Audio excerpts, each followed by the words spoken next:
Hey there, welcome back. Once again, it is time for the golden age of DC Comics, 365 days, where I take this beloved hardcover coffee table book given to me about 2 decades ago. It has been surfing my coffee table ever since, filling my life with great conversations, the kind that we used to have in the comic book shop on any given Wednesday. You know what I mean? And I'm looking to recreate those conversations here, right now, with you, using this great resource for its intended purpose. We're going to open up to today's date. We're going to look at some comic book art from an Antediluvian age, and then we're going to read the blurb, and then we're going to talk about comic books. And we're talking about comic books every day for the rest of the year. This is a 2004 Abrams publication.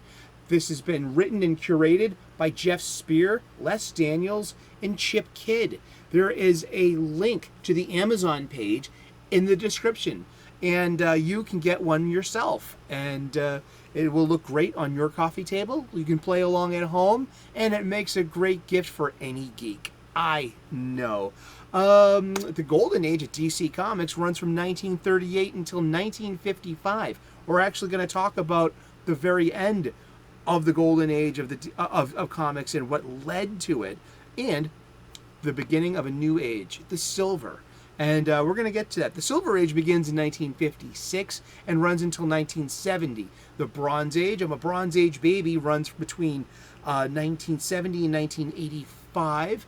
And also in 1985 begins the Copper Age. And are we currently in the Iron Age? I mean, I would love to have some more conversations about the ages of comics. I like to start off the show with something that I call the escapism caveat. I got show notes.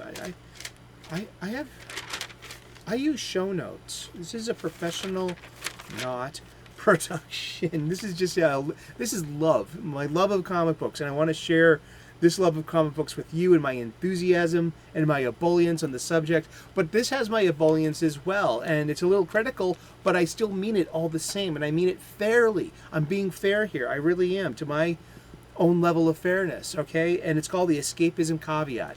I respect activists. I respect activism.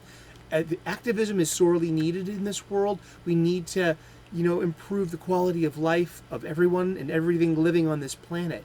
And yet over the past several years, activists have been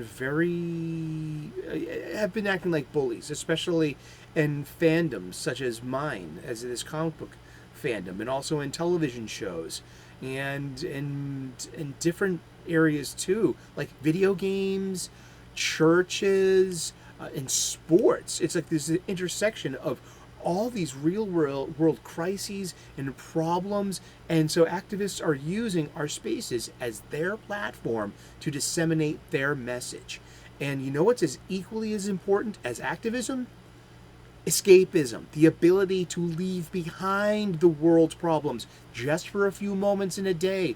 You need to take a break from this, where you can use your imagination, you can get lost in a game, you can get lost in a story, you can be a space pirate, you can be a race car driver, you can, you can be in church asking God for forgiveness and worrying about your eternal soul, not the material world. And it seems that everything is a platform for an activist voice, when in fact there was a pre-existing population in that space. I actually equivocate activism to a sense of ideological and cultural colonialism at this point. I'm really big into history, and history has shown us about colonialism and how it starts. An invader enters a pre-populated space to take advantage of its population and its resources. It asserts itself with in dominance, and insists that its mores and its religion are now used. And if the indigenous population doesn't get along with the program, they are othered and treated as savages. I mean, history is fraught with this, and this is what activists have brought into our fandoms, is this same level of ideological colonialism. And that's just how I see it. And I'm going to leave it there, and we're going to get back to the good stuff. We're going to actually talk about the end of the Golden Age, and we still have the years left to talk about comic books and the Golden Age of DC Comics. This is a great book. I'm very happy to be part of it. Today is August the 1st.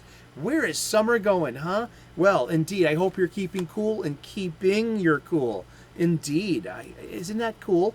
Yeah. It's August the 1st. This is art by Sheldon Moldoff from Flash Comics number 21, September of 1941.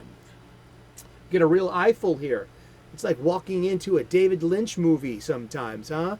But, yeah, that's Hawkman versus a giant. And let's get to it. This is, you'll put someone's eye out with that thing. That's actually a pop culture reference based upon the movie A Christmas Story and the Red Ryder BB rifle. But, okay, so the blurb starts with that pop culture reference, see? And we're going to talk about Dr. Frederick Wertham. We're going to talk about the comic book code.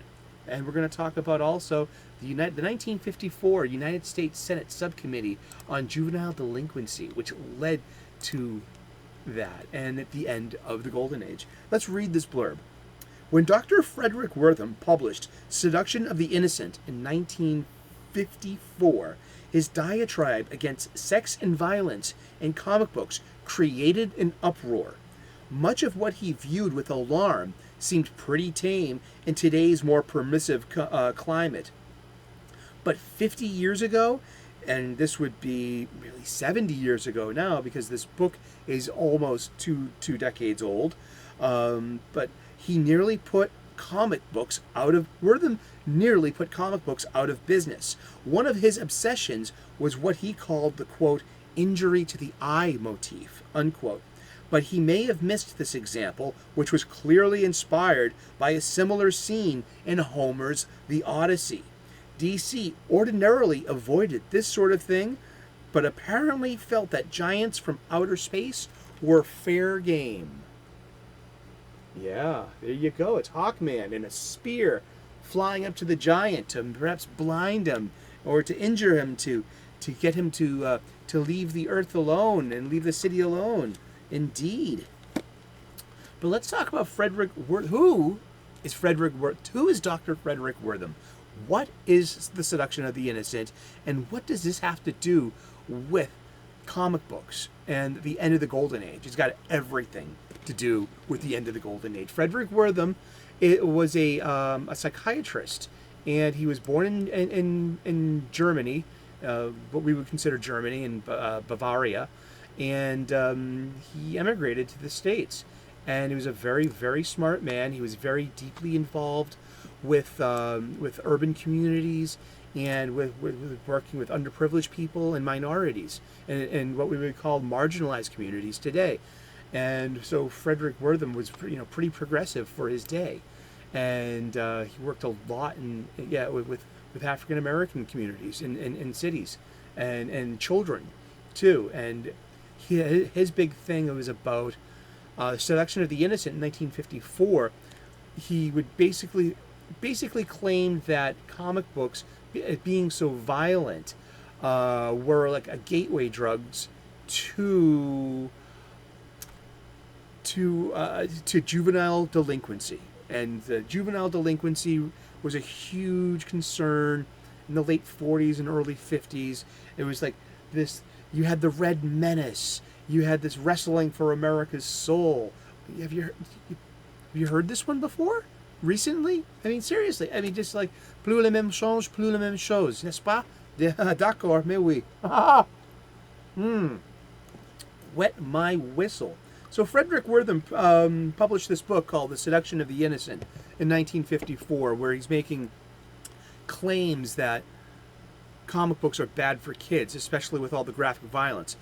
There was so much so that it inspired a United States Senate subcommittee hearing on juvenile delinquency and the comic book hearings.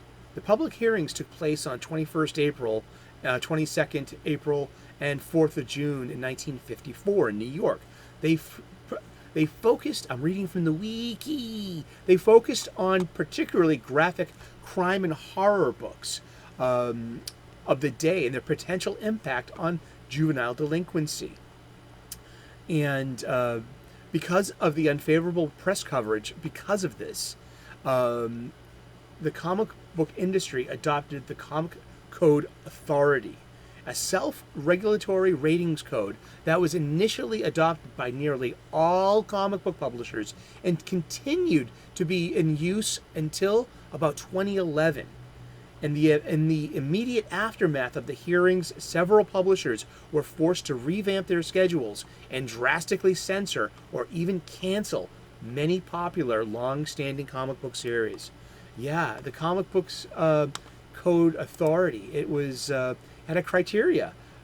Crimes shall never be presented in such a way as to create sympathy for the criminal, to promote the distrust of forces of law and justice, or to inspire others with a desire to imitate criminals. If crime is depicted, it shall be as a sordid and an unpleasant activity. Policemen, judges, government officials, and respected institutions shall never be presented in such a way as to create disrespect for established authority. Yeah, huh? Wow, there's a few bullet points here. Man, this thing's pretty thinky. Square. That's a square. More of a rectangle, but yeah. Tu parles, Charles. Criminals shall not be presented as to be rendered glamorous or to occupy a position which creates a desire for emulation. In every instance, good shall triumph over evil, and the criminal punished for their misdeeds. His misdeeds, but I went there, didn't I? Scenes of excessive violence shall be prohibited. Scenes of brutal torture, excessive and unnecessarily knife and gunplay, physical agony, the gory and gruesome crime shall be eliminated. No comic magazine shall use the words horror or terror in its title. All scenes of horror, excessive bloodshed, gory or gruesome crimes, depravity, lust, sadism, masochism shall not be permitted. All lurid and unsavory and gruesome illustrations shall be eliminated. Inclusion of stories dealing with evil shall be used or shall be published only where the intent is to illustrate a moral issue, and in no case shall evil be presented alluringly, nor so as to injure the sensibilities of the reader. Wow, there are a few more. You want me to go on? Okay, I will. I'm going to read them all. Scenes dealing with or instruments associated with Walking Dead, torture, vampires and vampirism, ghouls, cannibalism, and werewolfism are prohibited. Profanity, obscenity, smut, vulgarity, or words or symbols which have acquired undesirable meanings are forbidden.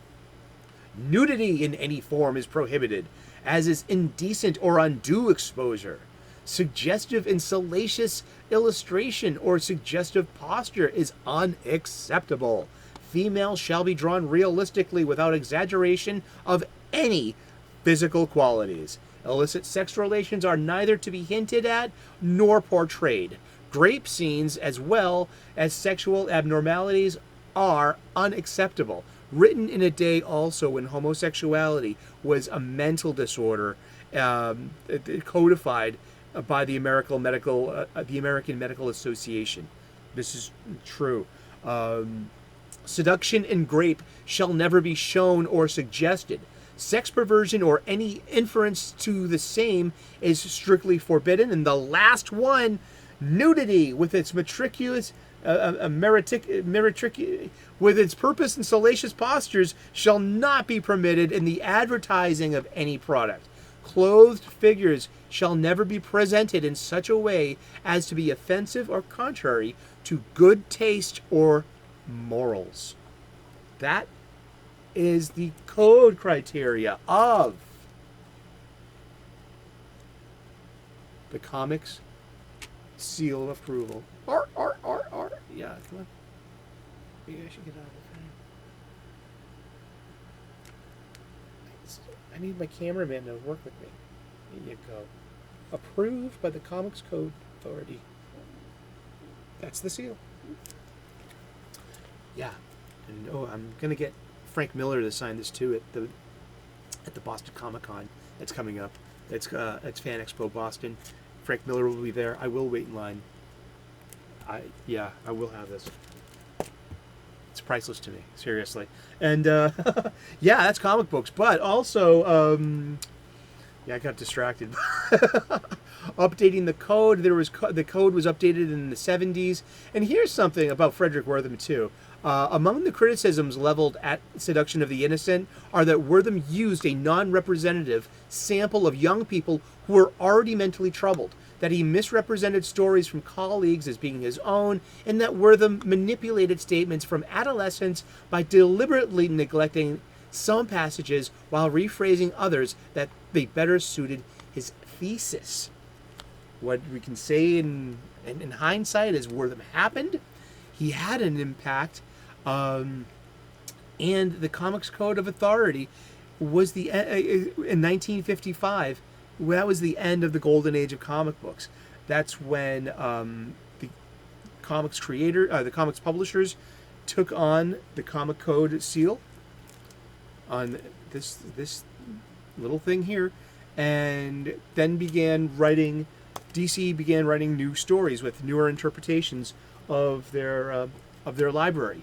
And that began the Silver Age. So the Silver Age begins with not only showcase number 4, with the premiere of Barry Allen's Flash, it is also the adoption of the CCA seal of approval. And that's American history, that's publishing history. There's a lot going on here. This is Psych. I love Psych, and especially Psych in comics as well. They go hand in hand. A lot more so lately. And yeah, what a big subject. We've been talking about Dr. Frederick Wortham, his Seduction of the Innocent in 1954, the Senate hearings against juvenile delinquency, and the impact that this man had on comic books brought about the end of the Golden Age. And we've been talking about the Golden Age of DC Comics. This is the 365 Days book that we're going to be talking about comic books every day for the rest of the year. So tune in tomorrow, 3 p.m. U.S. Eastern. We'll find out who we're gabbing about tomorrow when we turn the page. Like and subscribe. I would love to earn your subscription. Turn on the notifications. Ring that bell. Make it rain. Haha. I make daily content. We talk about cooking, spirituality, gratitude. If the skies are clear in the pre-dawn mornings, I point out the planets. I do, and I also catch cute little bunnies eating their breakfast first thing in the morning, and cute little nature shorts. Come in, enjoy yourself. Please, stay for the free coffee. It's wonderful. I know the guy that made it. I brewed it, but this Dell, wow. This is great coffee. You can find the button on the banner of the page. Get your own. God bless. Namaste. Good luck. And we will see you again tomorrow in the funny pages. Cheers. Bye-bye.